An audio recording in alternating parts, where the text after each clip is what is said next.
Chapter 1: Your Mother's Tears. If I have learned anything in my life, it is that the only way to get to where you want to go is to know where you came from. Quincy Jones. How much do you know about the pain your mother carries? I invite you to reflect on this question for a moment. There's something really special about asking questions, as it can lead you down a rabbit hole toward truths that completely alter your perspective about life and the reality you've created. Life changed for me the day I asked my mother about her tears. An inquisitive child, I wanted badly to understand her emotions.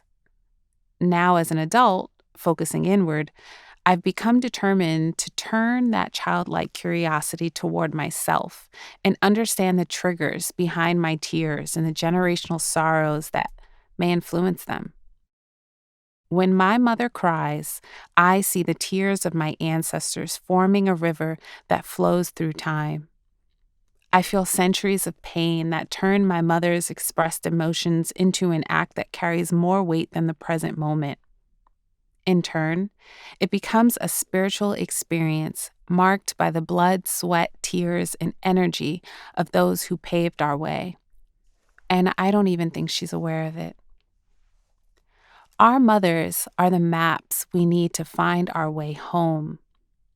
Home to the messages and gems of freedom that were ingrained deep in the hearts of our ancestors for us to find. Getting to the root of who I am, as well as who my mother is, started with turning to her for answers and accepting that some of my personal challenges not only stemmed from her, but from my genetics and intergenerational trauma. It has been a heavy burden to bear, the thought that we carry a pain we didn't ask for. And acceptance has made all the difference, eventually bringing on a sense of relief. I know that when I choose joy, it isn't just a conscious decision, but something I've worked toward. How we respond to pain impacts more than just ourselves. Embracing that, in some way we all carry intergenerational trauma, has helped me not only live well, but forgive my mother for her shortcomings. This renewed outlook has allowed me to understand that she is the product of many influences, some of which she may never have the capacity, resources, or words to fully grasp. Intergenerational trauma, also known as transgenerational trauma, is an emotional or psychological trauma experienced by a group of people that affects the health and well-being of individuals in successive generations.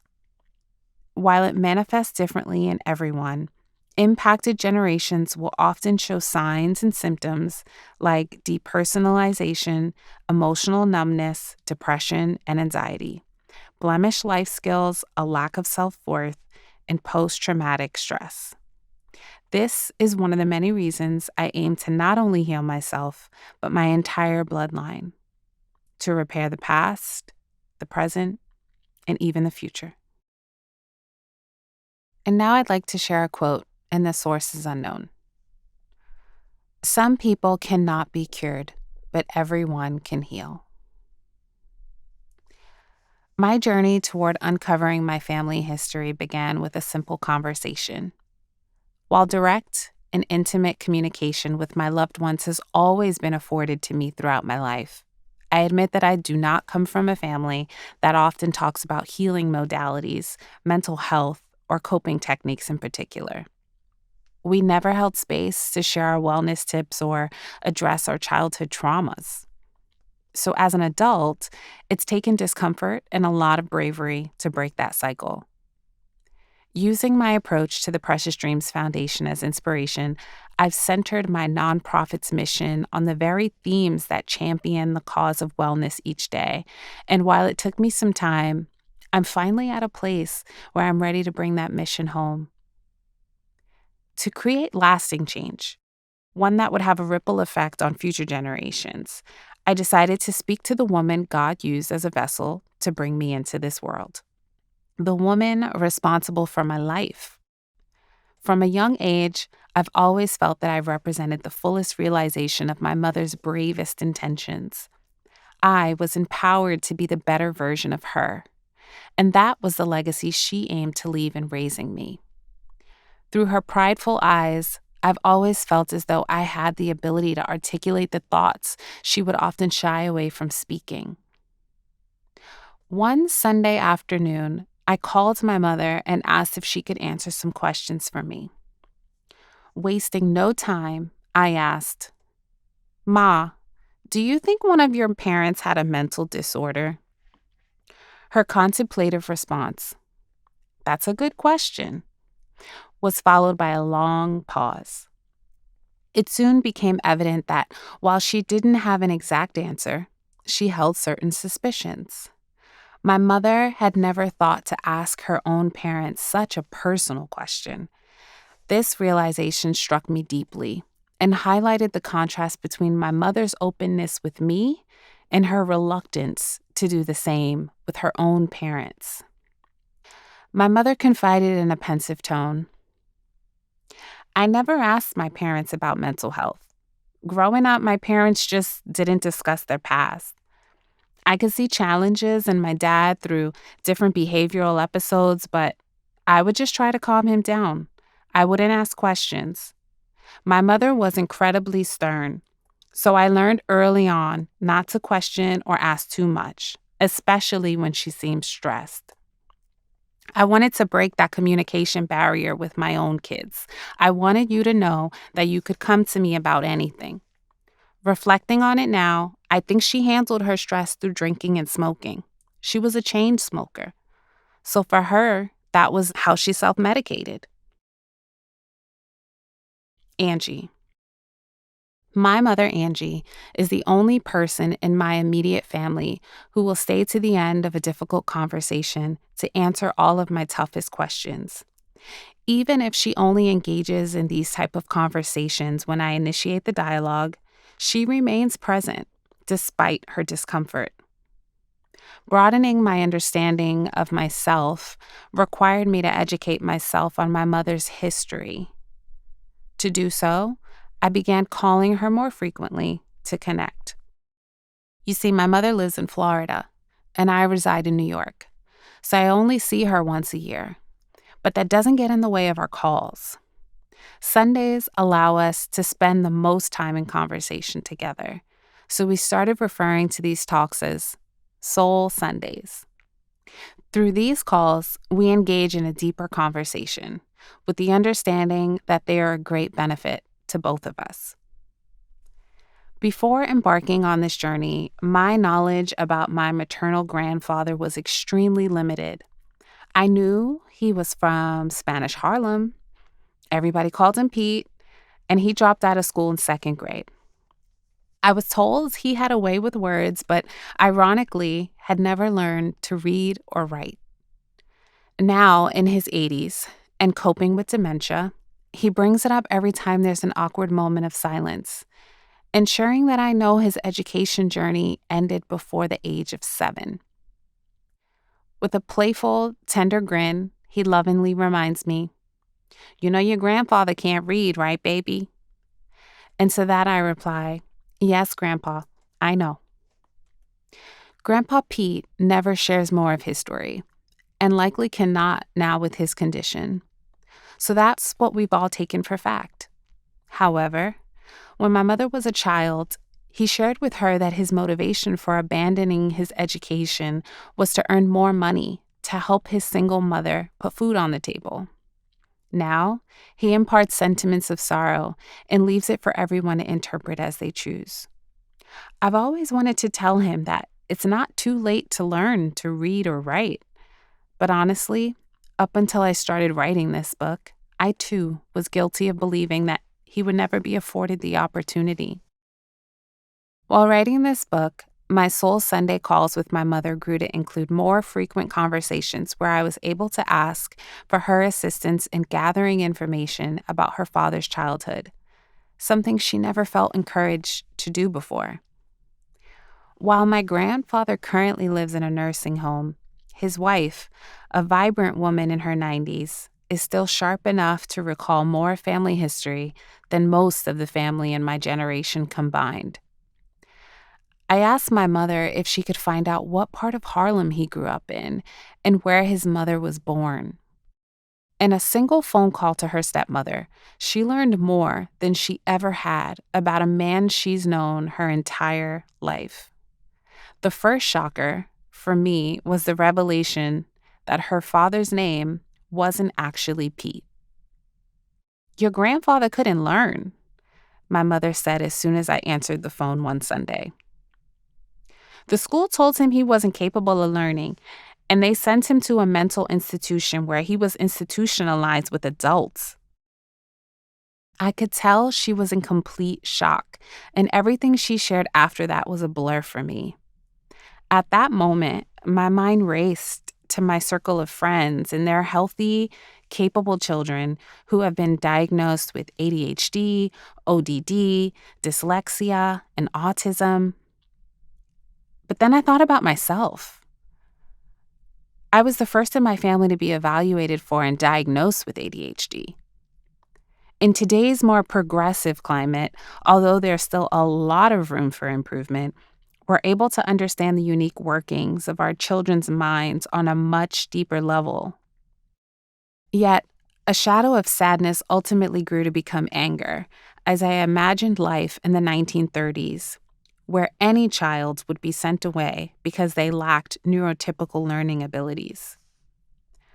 All these years, my grandfather simply never understood that his inability to unlock his full potential was primarily due to systemic barriers and societal limitations that existed around a lack of understanding in psychology and education, especially in Black and Brown communities. As a child, my grandfather was not illiterate because he wasn't smart. His limitations were a direct result of undiagnosed mental health challenges and a learning disability. Through my grandfather's life and his inability to share his truths, I was able to see firsthand how silence can grow to become the weapon that harms not just you, but even those around you. But I can't expect my grandfather to learn or share more if no one extends an invitation to help him understand how much we now know about learning challenges. Through my work with the Precious Dreams Foundation, I have guided tens of thousands of young people through transformative journeys, leading them to spiritual awakenings that reshape their paths, all while my grandfather aged with the belief that he was incapable of healing and learning. My disappointment and my family's silence, and the realization that such simple questions had the power to uncover the truth has led me to understand even more intimately why I need to turn my attention inward and face the challenges that my family carries. They, too, deserve the same compassion and support that I readily offer to the world. My mother and her father can grow from who I've become. My family can benefit from my privileges. Growing up, I saw my mother cry often. In the street, she embodied the quintessential Black Nuyorican spirit, a person of Puerto Rican origin or descent who currently or formerly resides in New York City. She often used her animated voice and Rosie Perez-like annotations to diminish any threat that came her way. If you knew my mom, you knew she was always ready for whatever and would do anything to protect herself or her family. And I mean anything. She couldn't speak a lick of Spanish, but the way she would twist her face to curse out a complete stranger or exaggerately pronounce her R's showed that much of her character was built by her environment. At home, however, it was a very different story. My mother was extremely soft-spoken, and her vulnerable disposition made her appear almost childlike. Her situational fragility manifested itself in different ways, allowing her to show up or shrink, depending on her environment and the level of safety that she felt. When she came home, it was almost as if her guard came down as she undressed. Within the confines of her home, it wasn't uncommon to see my mother express a full range of emotions, never concealing her joys or sorrows. I was both intrigued and confused by her ability to carry herself as two different women. As a child, I studied her every move, absorbing her mannerisms like a sponge while learning how to express myself and assess safe and unsafe environments around me. Growing up, I didn't ask her many questions, not until I was sure I could support her in the sadness I believed would accompany her answers. As I reflect, there's one night that remains vivid in my memory. Looking back now with clearer and more knowledgeable eyes, it would seem as though my mother was on the brink of a mental breakdown. Without warning, she knocked on my bedroom door and announced that we would be having a sleepover. Frazzled but silent, she walked into my room with a large fold-out bed in hand, found a place right next to my bed, and positioned herself in front of my nightlight to settle in. Initially, I was excited by the thought of some extra mommy and me time, but it quickly became apparent that something was different. Dried tears streaked her face. "Mom, why are you crying?" I asked. "Don't worry, baby. Mommy is okay," she responded. "But you're not okay. What's wrong?" I didn't realize it then, but in my naive cry for answers, I empowered her to find strength of her own, the strength to acknowledge her needs. Though it wasn't my intent, it would seem as though my words were the very thing my mother needed to choose herself over everything. So without warning, and not too many days after our emotional conversation, she packed up her belongings and left home, leaving me and my brother to live with our father, without her.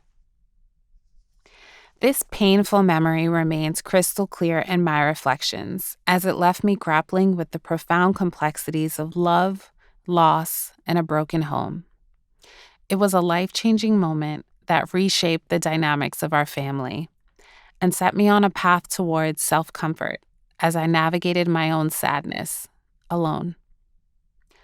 On one hand, I learned the power of my inquiries. On the other, I learned of his consequences. Interestingly, it is around age 8 that children develop the social and emotional growth to consider other people's perspectives and intentions. And at age 7, I had to quickly process my mother's tears and the word divorce, which was defined to me in some child-friendly language that I can't recall. It was as if my mother's tears were contagious, leaving me with a constant stream of my own, tears that I couldn't quite control or process. For the first few years of her absence, I'd climb into bed and cry myself to sleep, all while trying to keep as quiet as possible, so neither my father nor my brother would hear me. I didn't want them to know that I was hurting. The separation of my parents marked the onset of my silence, choosing silent tears as a means of coping. I can't tell you if that technique was learned behavior, as I didn't see my father and brother openly express sorrow or suffering, but it was something I innately knew to practice. Silent tears, as both my mother and I often shed, refers to tears that are shed quietly and discreetly. These tears are typically a buildup of one's inner emotions and can be shed when someone is feeling sad, overwhelmed, or emotional. More importantly, they can be shed in either public or private without drawing attention to oneself. Silent tears are deeply ingrained in the complex history of Black Americans. For over 400 years, my ancestors have chosen resilience, stoicism, and internal strength to survive. As a child, I nearly mastered this act, often crying to myself underneath the covers at night and waking up with a smile, determined to convince the world that I was okay. For Black women, silent tears can bear a unique weight. As we navigate a world that has often dismissed or silenced our experiences, our tears stand as pillars of strength and bearers of hidden sorrows. The power of the Black woman's experience is rooted in resilience and often conceals the pain we carry. My parents were both raised by strong, single, yet stressed Black women whose sacrifices and endurance were the foundation of my family's narratives. Yet it's essential to recognize that behind their unyielding strength lies a complexity of emotions shaped by the unspoken struggles they faced. That pivotal moment when my mom left signified the beginning of my emotional journey and an exploration of coping strategies often rooted in isolation. Since I didn't see my brother or father get emotional, I imagine they were probably doing the same. My brother's bedroom door was always closed, and my father was always busy fixing something or building in the backyard. When we did finally interact in our common living spaces, I could feel their sadness underneath the layer of disguise. All of us were heartbroken, but I never really knew if they were processing their emotions or simply distracting themselves to keep it together. About 4 years after my parents separated, my father's girlfriend Yolanda moved in and ultimately became my stepmom. There was something mysterious about Yolanda.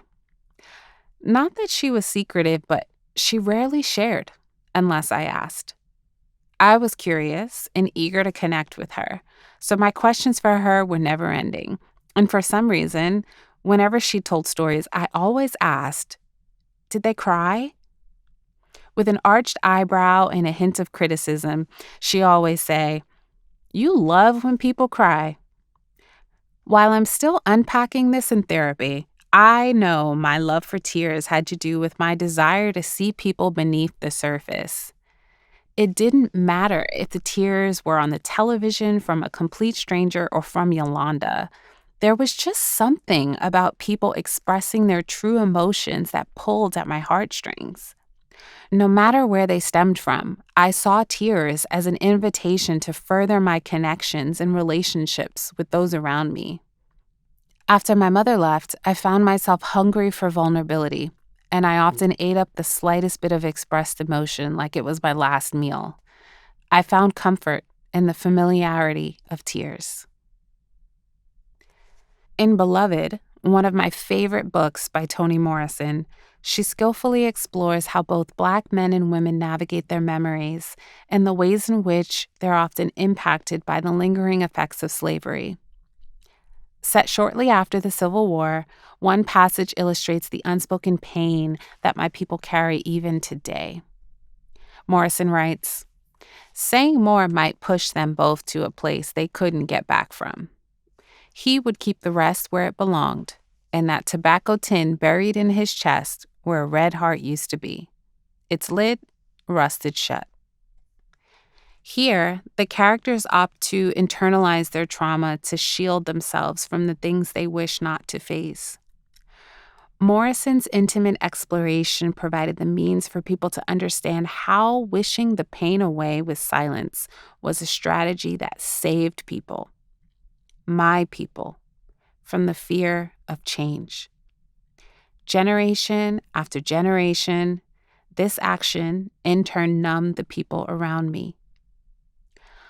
Although I wished for many years that my mother had never left, as I reflect through more mature eyes, I realize that it was best for everyone.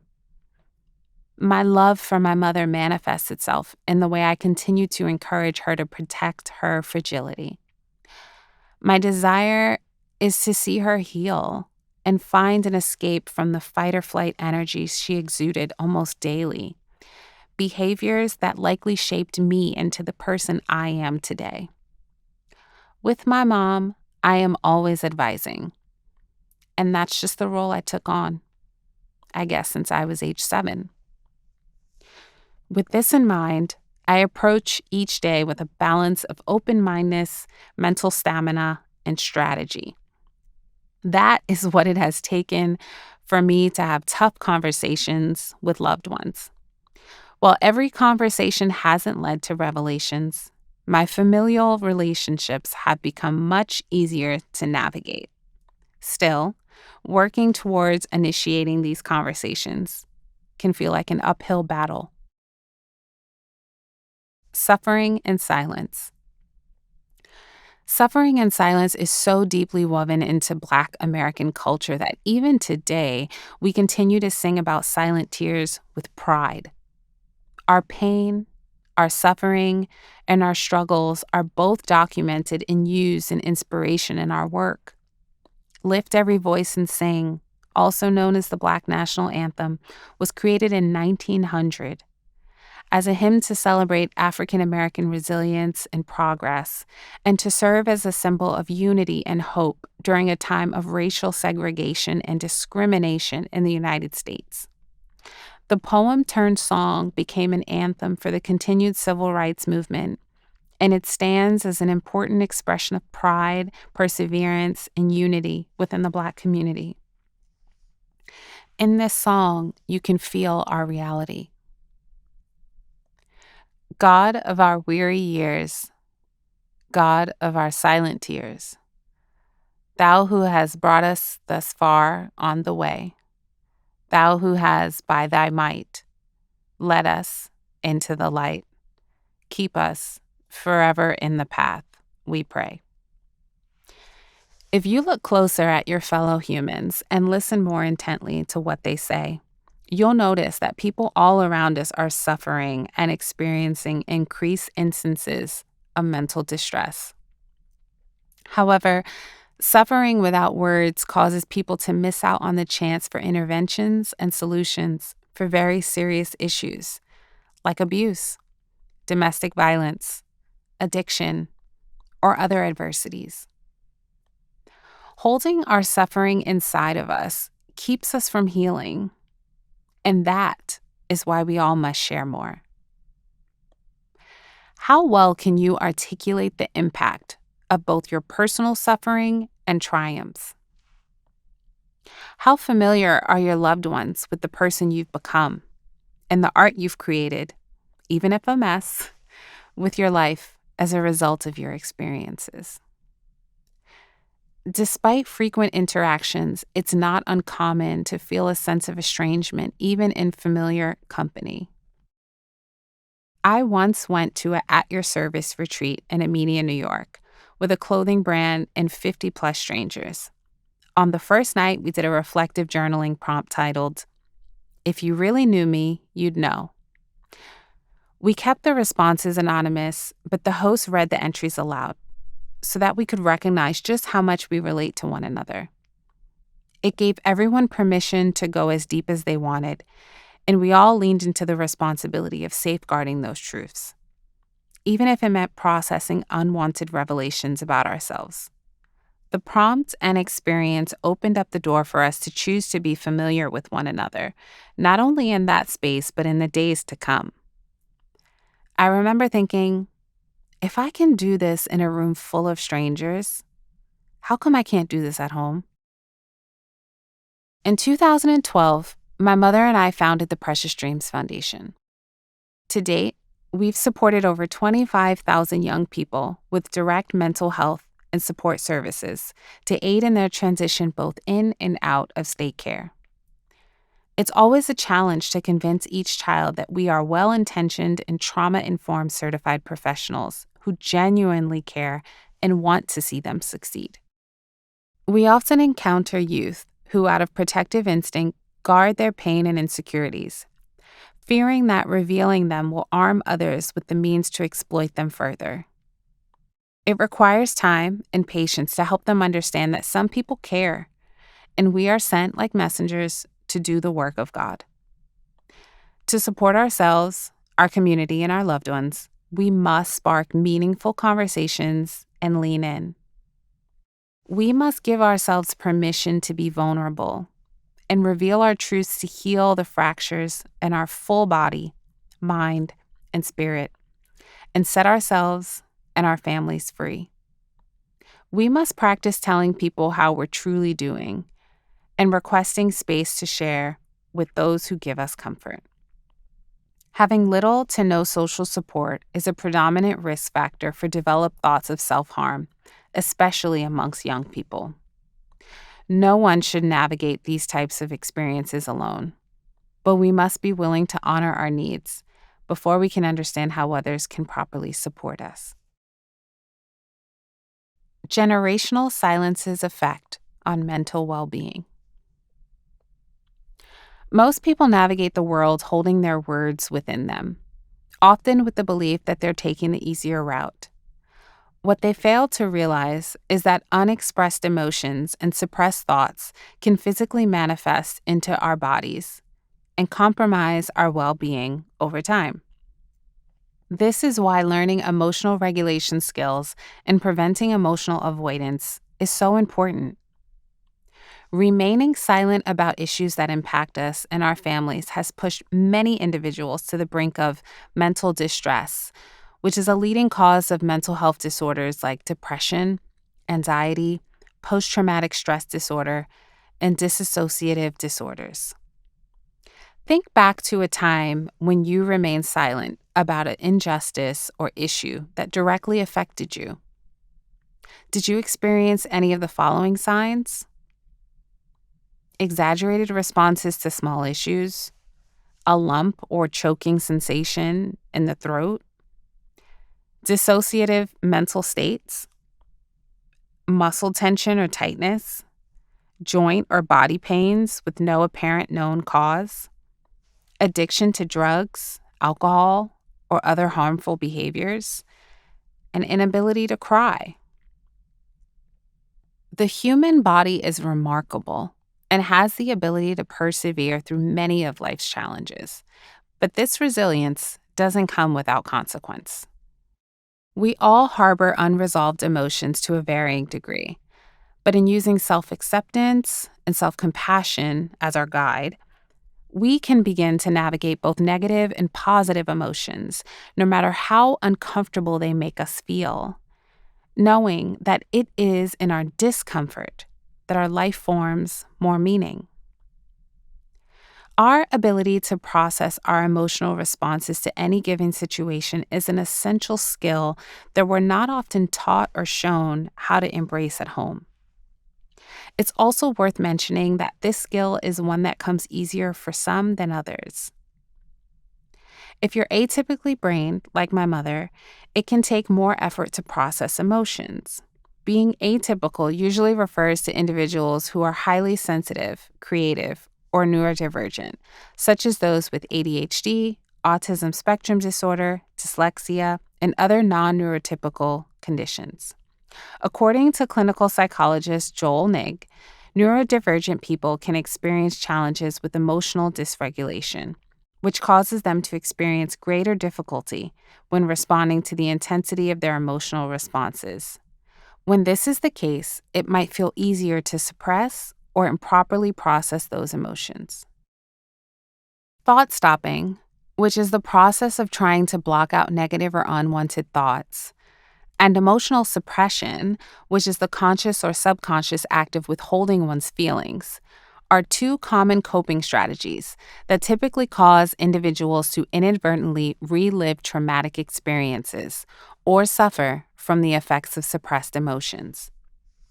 Both strategies can be helpful in the short term, but eventually the negative thoughts return and can be accompanied by impaired emotional intelligence, reduced emotional awareness, and exacerbated mental disorders. My grandfather is a prime example of someone who suppressed his emotions and completely blocked out the truth of a story in order to cope. As a child, being forced into a mental institution with adults, I am positive he experienced traumas that haunted him more than likely to this day. But to cope, he suppressed these memories. In the end, it left him without the opportunity to seek and receive the support he truly needed. I'm sure many of us know someone who has experienced negative outcomes due to their perceived belief that they are better off in silence. However, the reality is their actions, or lack thereof, have the ability to cause greater harm and disconnection, possibly impacting their personal relationships and professional performance. If you are navigating life with eyes wide open, it's easy to see the impact of slavery on communities of color. The emotional and psychological burden that Black people knowingly or unknowingly carry, although lighter than the load of our ancestors, still remains substantial today. Years of inequality and discrimination lead me to question how we got here to a silent and peaceful state, not seeking revenge, but hoping for justice and hiding our pain. As I tend to the scars left by those before me, I maintain a sense of responsibility for my family and the children in my community. In the words of Maya Angelou, the truth is, none of us can be free until we're all free. So I ask you this: what significant historical traumas or events have your ancestors experienced? A 2023 study published in Brain and Behavior Journal discovered that descendants of Holocaust survivors had shown stress and hormonal changes, indicating a shift in their genetic makeup, which implies that stressful events experienced by parents and grandparents can affect children even before they are born. Even after the threat has passed and the people have resettled, the body does not return to an unstressed state. And this response can cause physical and psychological problems for future generations. Similarly, Indigenous populations in the United States and Australia still struggle to cope with colonization, cultural erasure, and the violence committed against their communities, mainly because the historical injustices and systemic inequalities aren't being fully addressed, both within the community and outside of it. Violence causes trauma, and wars against entire communities can redefine the lives of generations. Even in modern times, we often find ourselves watching helplessly as power struggles and exploitation lead to conflict around the world. Watching innocent people die, whether in our own families or communities, online or on television, impacts all of us. These memories imprint themselves indelibly in our mind and body and wreak havoc on our sense of self and safety. The only way to truly heal this is to talk. So how do you encourage family members to share their stories and talk about their emotions, especially those who have gone their whole lives without doing so? Speaking on trauma. On September 11th, 2001, my mother was working in her Manhattan office on Water Street when she was alerted of the first plane hitting the Twin Towers. Fearing that the U.S. was under attack, everyone in tall buildings in the immediate vicinity moved quickly to evacuate and get outdoors. In full panic mode, my mother swiftly walked toward the towers, wanting to witness the unbelievable with her own eyes. What she saw next left her forever changed.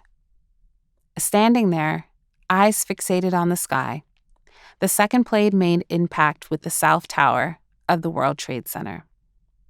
As she finally turned to run, reality began to settle in. She had just witnessed a terrorist attack.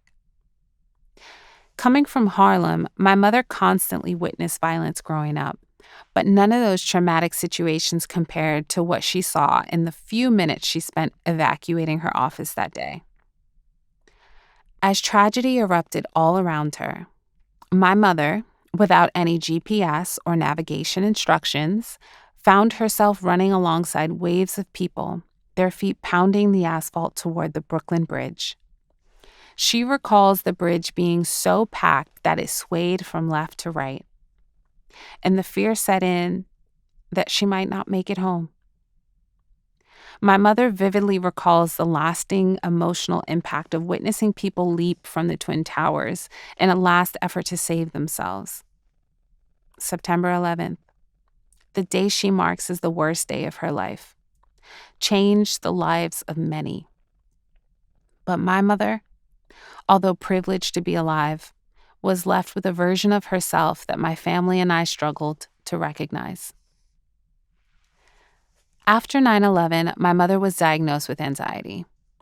The fearless woman who had once navigated the world with ease now found herself gripped by panic attacks and nervous breakdowns whenever she attempted to board a plane or embark on a lengthy car ride. Growing up, there were plenty of moments when I questioned whether or not my family struggled with mental health issues, but I never had proof. My mother's diagnosis, although disappointing, was a moment that I believed would spark open conversations about mental health within our family. I was curious to learn more about my mother's brain and, by extension, maybe my own. However, to my surprise, even with a clinical diagnosis, my mother tried to hide her symptoms by keeping them to herself when she was triggered or struggled. Outside Angie didn't show vulnerability. Tough as nails, she couldn't afford to give anyone a front row seat to her anxiety. And in 2001, when I didn't live with my mother anymore, it became easier for her to hide the fragile pieces of herself from me entirely. Even if there was a desire to unpack what lay dormant deep inside, my family didn't have affordable and accessible mental health solutions, and emotional development in general wasn't a priority. A roof over our heads, food on the table, most nights, and clothes on our backs were all that we really needed. When you functioned for so long with a mentality to just get by, shifting your perspective from survival mode to growth and development isn't so easy. So it can be challenging for people to tap into their needs beyond those that are most vital. My mother was the only other person besides myself to receive a diagnosis of a mental disorder and share it amongst the family. Both of us receiving the news in our adult years. Between the two of us, we carry diagnosis of depression, ADHD, and anxiety. While I can say that unashamedly, I do often wonder where these conditions originated from. Although I know a traumatic event ignited my mother's anxiety, I also know that anxiety can lie dormant and remain largely unnoticed for decades until a triggered event or trauma brings it to the surface. Some individuals may have a predisposition to anxiety due to genetic or environmental factors, but may not experience noticeable symptoms until they're faced with similar trauma. This is often called latent or hidden anxiety. Seeing anxiety exhibited within my mother makes me understand the increase in undeniable symptoms that I display. When my husband is driving, I am a high alert and sometimes fearful passenger who is unable to trust that he can avoid every possible turn of danger. When I enter new spaces or experience new people, I often play with my hands, hoping to stay connected and distract myself from the social anxiety that's hell-bent on emerging. And more recently, I've learned that I suffer from chronic heart palpitations, which can also be a symptom of anxiety. Speaking to my mother about anxiety, both hers and mine, used to mean waiting for her to initiate the conversation. But now that I'm intentionally tackling generational silence, I take the initiative, ensuring that I approach her with compassion and empathy. To help her disarm, I often share information that I've seen or read that can speak to the symptoms I've recognized in myself, or I may tell her about new findings she might recognize in herself. I also inquire about how she's responding to her needs and whether or not she believes her coping techniques work. This is my subtle way of offering support without actually saying, "I am here to help," a well-meaning phrase that might trigger her to shut down. Breaking the mental health stigma in your family. We all know someone who can admit to needing therapy but hasn't taken the steps to make it happen. Whether they tend to get in their own way or they allow the opinions or discriminatory attitudes of others to overshadow their needs, people often find a way to make excuses or avoid getting help. Mindsets like, therapy is too expensive. My therapist is my best friend. I know what I'm doing. I can deal with it myself. Or even a general fear of judgment or aversion to authority are not reasons to diminish your potential and forego professional help and thoroughly tested support services. This barrier, which some allow to be a roadblock, can decrease one's confidence and negatively impact the likelihood that they will follow through on utilizing therapeutic interventions. Therapy is indeed expensive, but there are plenty of resources for free or discounted therapy online.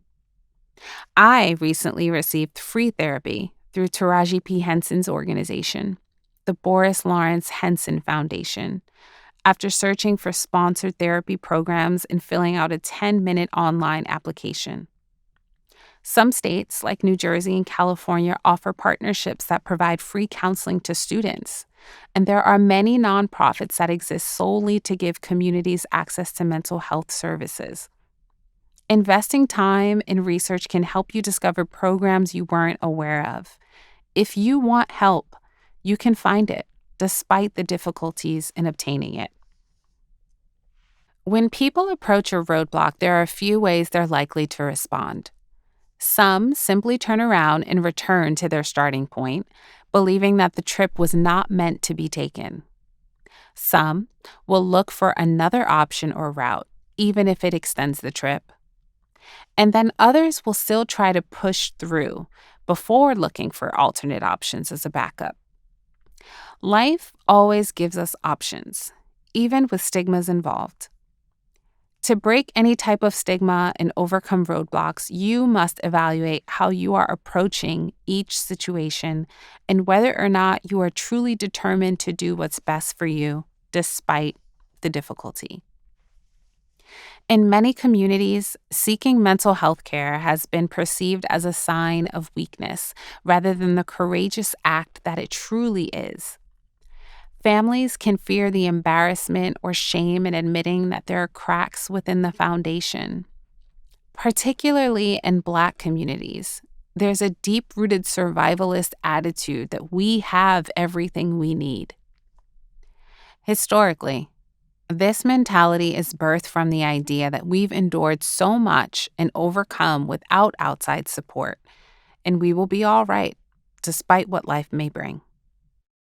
But acknowledging what's been done and seeing ourselves as capable of becoming better allows us to find strength in growing, and it gives us permission to do and be better.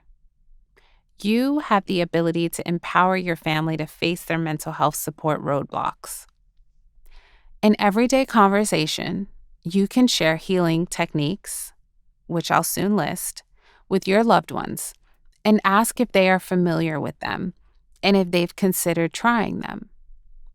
These approaches, whether mentioned to explore the possibility of treatment or simply as talking points, can be valuable tools for introducing the idea of alternative approaches and promoting mental and emotional well-being in our loved ones. Some of these techniques include meditation, regular exercise, and eating healing foods, talk or sound therapy, support groups, grounding, art and creative workshops, acupuncture, and breathwork. For additional guidance on how we can approach the topic of mental health with our families, I sat down with psychiatrist and self-care coach Dr. Janet Taylor. This is what she shared. To break down the barriers and reduce the stigma around issues of mental health, it's critical that individuals and their families get support and education. Mental illness is a brain-based biologic disease, not a weakness or curse, and it's treatable. When folks understand the why, it can lessen fear, judgment, and stigma. For someone newly diagnosed, Mental illness can be confusing and generate a range of emotions. Speaking truthfully with trusted friends and family can be a wonderful resource and allow for connection and not feeling alone and isolated. NAMI, the National Alliance on Mental Illness, can provide a wealth of information for families and has local chapters for support and resources. No matter how you slice it, it all comes back to communication. Conversation is an invaluable tool to help break the mental health stigma and get ourselves and our families the help and healthcare we deserve. For me in particular, having these necessary conversations literally saved my life. In 2022, my mental health declined drastically due to unexpected health concerns. With sadness coming in frequent waves, threatening to drown me with every breath I took, I leaned on talk therapy to help me stay above water. I explained to my therapist that I didn't know how to cope anymore. I didn't want to journal or exercise, and I rebelled against every health approach I'd previously taken, feeling as if doing nothing and being completely inactive was just easier. Even though my career was built on teaching coping mechanisms to children around the world, when I was faced with difficult times, I couldn't listen to my own advice. It was a sudden and disheartening twist to go from helping others to being unable to help myself. Throughout our sessions, my therapist gave me specific writing prompts and assignments that I had to complete before sessions, and she held me accountable to my desire to feel better. Excuses aren't accepted in therapy. Instead, you are consistently tasked with looking at yourself in the metaphorical mirror for the 30 minutes or hour that you meet with your therapist. While it can feel uncomfortable, I try to think of it like going to the gym. I don't necessarily enjoy the circuits, but I will be grateful for the results in the end. One assignment from therapy that stuck with me was the request to find a childhood photo and visualize myself as that child. My therapist suggested I write out what drew me to that age, what hurt me at that age, and what my child self wanted that she didn't get, and what feelings she had at that time. Doing this initially felt easy, as I picked one of my favorite photos.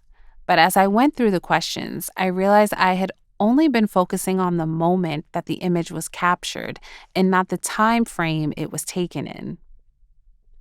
I felt extremely uncomfortable examining that particular time of my life. Yet processing the journey from that point to adulthood showed me that I had the power to be better for that young girl. I was no longer a powerless child, and I had to start acting like it. Questions to ask yourself. Prior to engaging with others about these topics, it's important to prioritize time for self-reflection. Before taking my thoughts to others, I do my best to process them thoroughly and get clear on where I stand. Processing looks different for all of us, but I have found that introspection and self-inquiry often lead to beautiful discoveries, allowing us to form clearer judgments without being easily influenced by others' opinions. So, throughout this audiobook, I'll pose a series of questions that are meant to spark or challenge your self-awareness. It's your choice how you answer them. You can write your responses, or they can live in your mind. Wherever you decide to place them, just make sure you allow yourself to sit with the truth. If you choose to write out your answers, I suggest also writing the question and the date, so you can return to your answers with a full understanding of where you were at that moment of reflection. The first question: to what extent can I describe how my brain functions? Just as our fingerprints are unique, so are our brains. Because no two individuals are hardwired the same, we must use our understanding of our specific anatomy to advocate for our mental needs and well-being. The brain, being your control center and the most complex organ in the body, needs love to function, and simple things such as bodily hydration and rest to support your mental health. The brain is made up of over 70% water, so if the body is even 2% dehydrated, it can impair your ability to perform basic tasks that require attention, psychomotor, and immediate memory skills. Are you aware of the micro decisions you make each day that positively or negatively impact your brain? For me, knowing more about how my brain operates, especially with ADHD, has helped me figure out ways to focus better and complete tasks in which I have little interest. My understanding of myself has helped me to explain to others why I sometimes get distracted and how they can better provide support for me to operate at my best. It's bridged many gaps in my personal relationships, dispelling myths and breaking stigmas. At work, my colleagues know that I prefer minimal interference in conversation so I can stay on task. And they know that if I'm not taking notes in a meeting, I will absolutely forget what next steps are required. Similarly, my friends have learned not to confuse my distracted nature with a lack of empathy or care. My mother is continuously learning how her brain operates by examining how her anxiety functions and doing the work of uncovering techniques that help quell it. Today, she is 3 years free of anxiety medication. While challenges persist, the side effects were more than she could bear. So instead, she leaned heavily on establishing a holistic self-care journey. She completely changed her diet and began stretching to relieve her stress in her 30s, meditating in her late 40s, and practicing yoga in her 50s. She credits all of these practices for her ability to manage her thoughts after she gained a better understanding of her needs. She also focuses on the acronym FEAR, FEAR, fake evidence appearing real, which helps her understand what's really happening in her mind when fear tries to take over. The acronym reminds her to detach from the ideals that may be holding her back, those that aren't even part of reality. If my mother can overcome that in her 50s, anyone else can do the same at any time.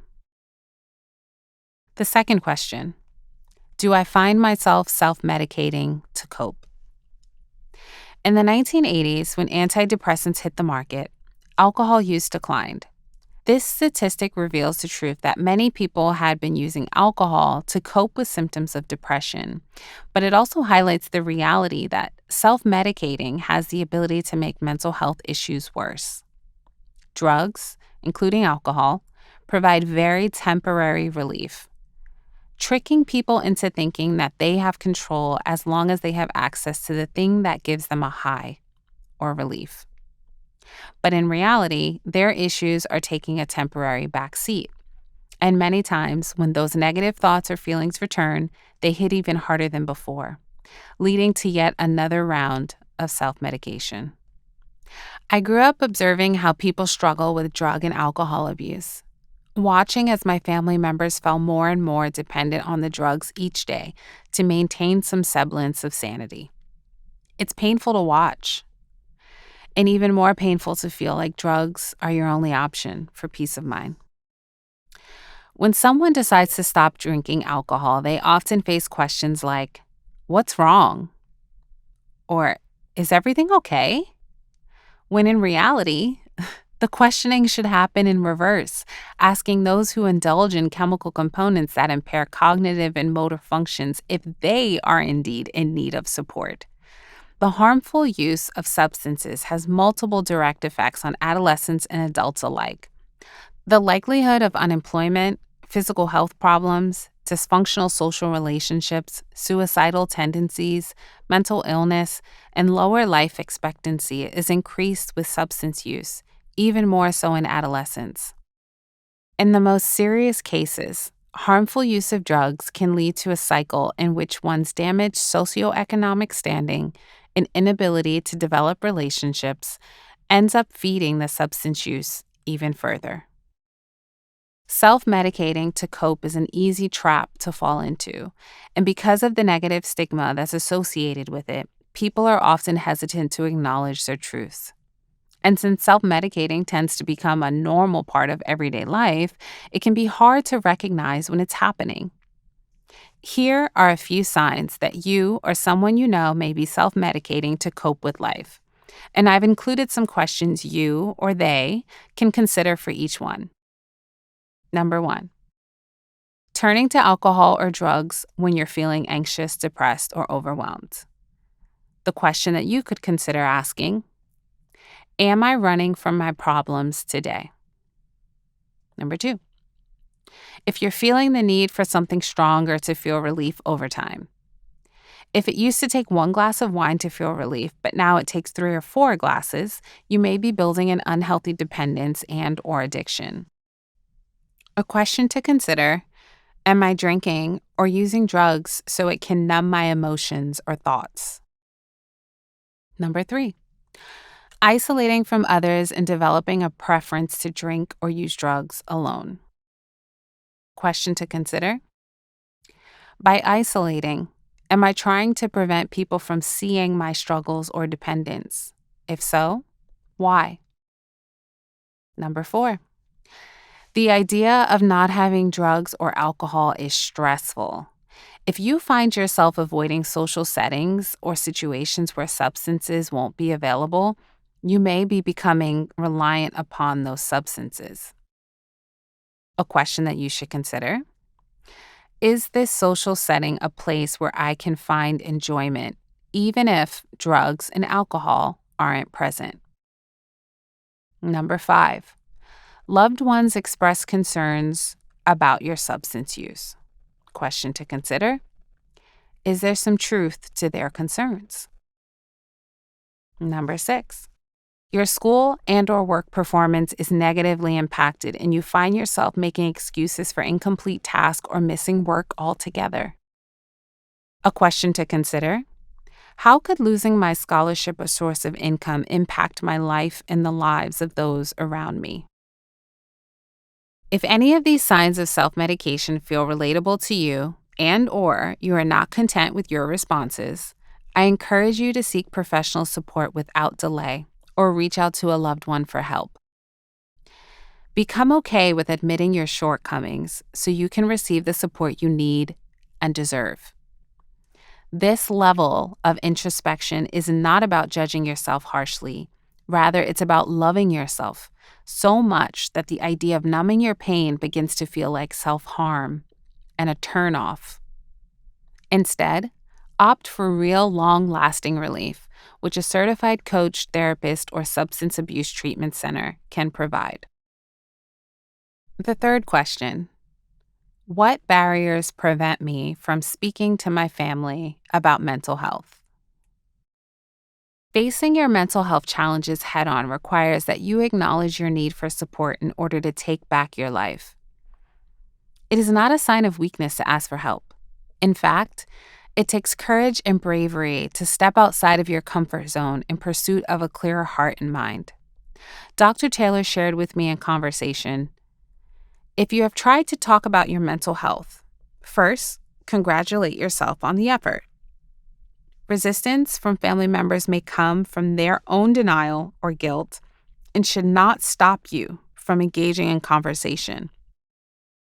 You can offer to talk to them at any time, but the real focus has to be on your mental well-being. Family involvement should not be an additional stressor. Let them know how you are feeling, where you are getting care, and what medication you are taking. Modeling a positive attitude and your own self-efficacy is empowering. And that is what I call self-love. Sometimes the tools to prepare for talks about mental health are best acquired from professionals or a loved one who possesses a deep understanding of the individual in question. Recognizing any barriers and potential facilitators for the conversation can be pivotal in paving the foundation for an open dialogue. For many, shame, guilt, or the fear of judgment or rejection can act as forceful deterrents, discouraging them from even seeking help. This is why it's essential to be empathetic and open-minded. Understand that everyone comes to these conversations with their own baggage, perspective, and awareness of self. Strive to identify such barriers in your loved ones and tailor your interactions accordingly. One way to do this is to spark the conversation by leading with your own vulnerability. This creates a safe environment and allows the other party to feel more comfortable opening up as well. Perhaps if I had talked to my grandfather about my learning challenges and ADHD, he may have felt compelled to share his struggles in school. Or maybe not. I wouldn't know unless I tried. It's also important to navigate these conversations with the understanding that people will only meet you as far as they are willing to go. If the person isn't familiar with what you are sharing, they are more likely to respond from a place of ignorance.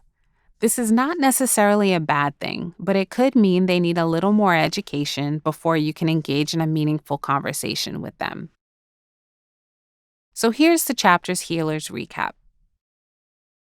As we close out this chapter, I want to leave you with a few key concepts to keep in mind. In the subsequent chapters, we will build on this knowledge to get to a place where we feel confident enough to break generational silence once and for all. Ask your parents questions about your grandparents' mental health. If this is not an option for you, look into getting your adoption records unsealed or speak with people who knew your family personally. We all harbor unresolved emotions in our bodies.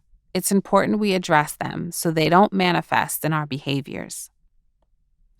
Evaluate your relationship with tears. What do you feel, and what have you been taught about crying? Time does not heal all wounds.